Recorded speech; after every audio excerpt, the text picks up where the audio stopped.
words here. Can you say this with me? Base verb. Base verb. Say that again. Base verb. So it's a small, meaningful part that can stand freely on its own to make a real word.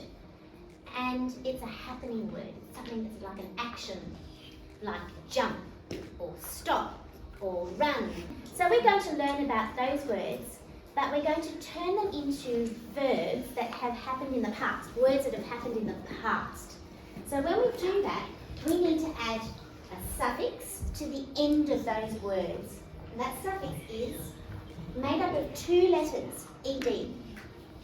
And that might seem simple, ed, but it can be tricky because sometimes ed makes different sounds. It can represent different sounds, different speech sounds. So, for example, if I had the word jump, which is my base verb, and I add the suffix ed, I end up with jumped.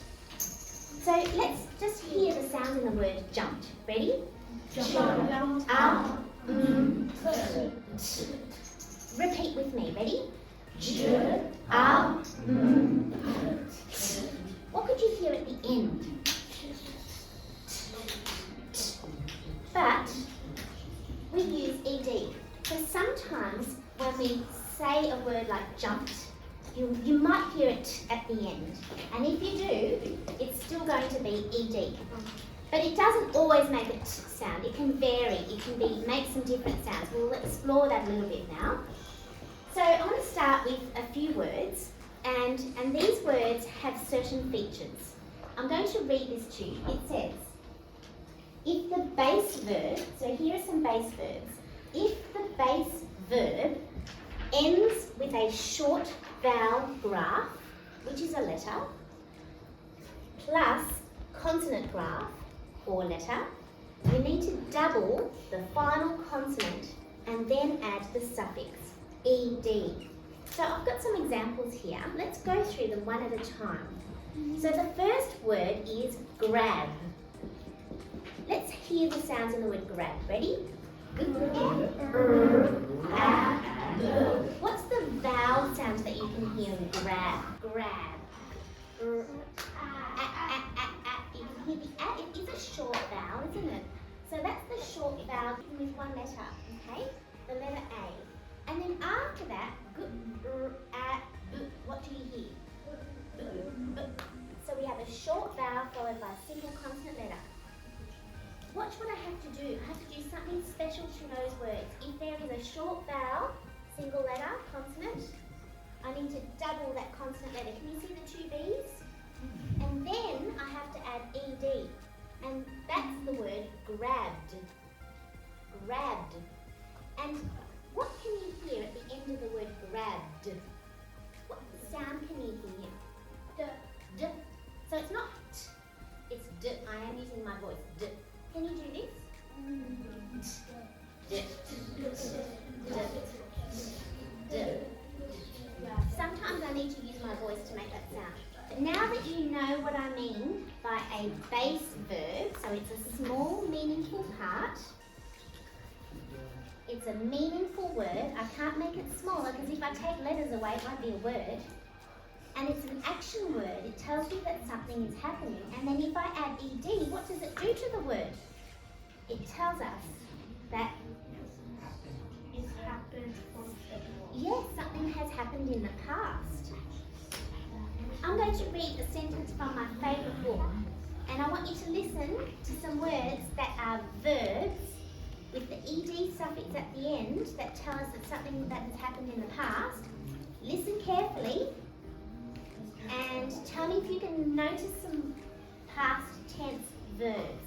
These are the waves that arched and crashed, that foamed and frolicked and sprayed and splashed the tiny snail on the tail of the whale. Who would like to share?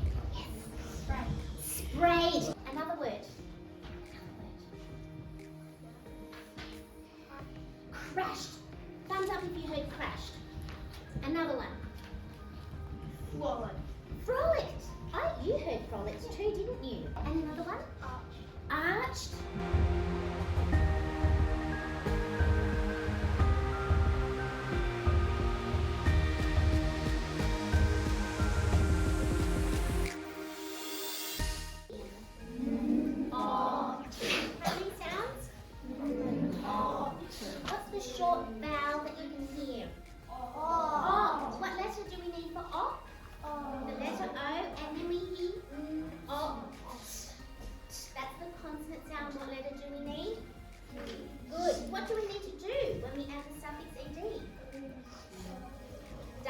T, double that consonant, and then add the suffix. What's the suffix? ED, you've got it.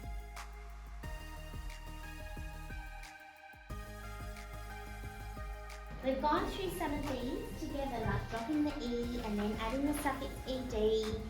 And I even saw some people having a go at these words here. Who would like to have a go at telling me, with the word cry, what's the generalisation?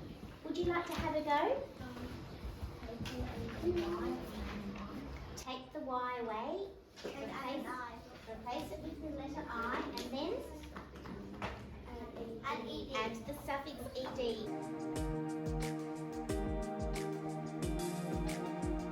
The base verb is grab, but the base verb plus ed is grabbed.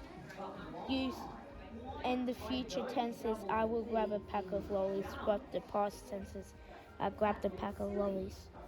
Right.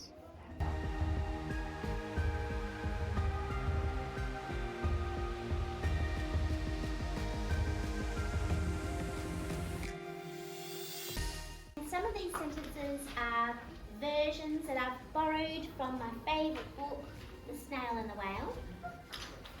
And in each sentence there is a word, a verb that tells us that something has happened in the past.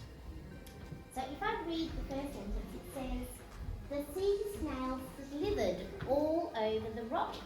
Slithered. And it's a verb, it tells me that something has happened in the past. And here it is, slithered. What can you see at the end of the word slithered? What two letters can you see? What are they? ED. What's the suffix? ED. The sea snail gazed at the sea. What's the past tense word? Tell the person next to you.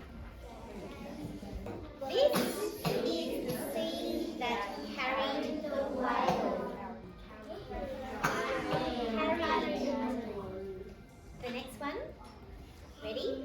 These are the waves that arched. Arched. You've got it.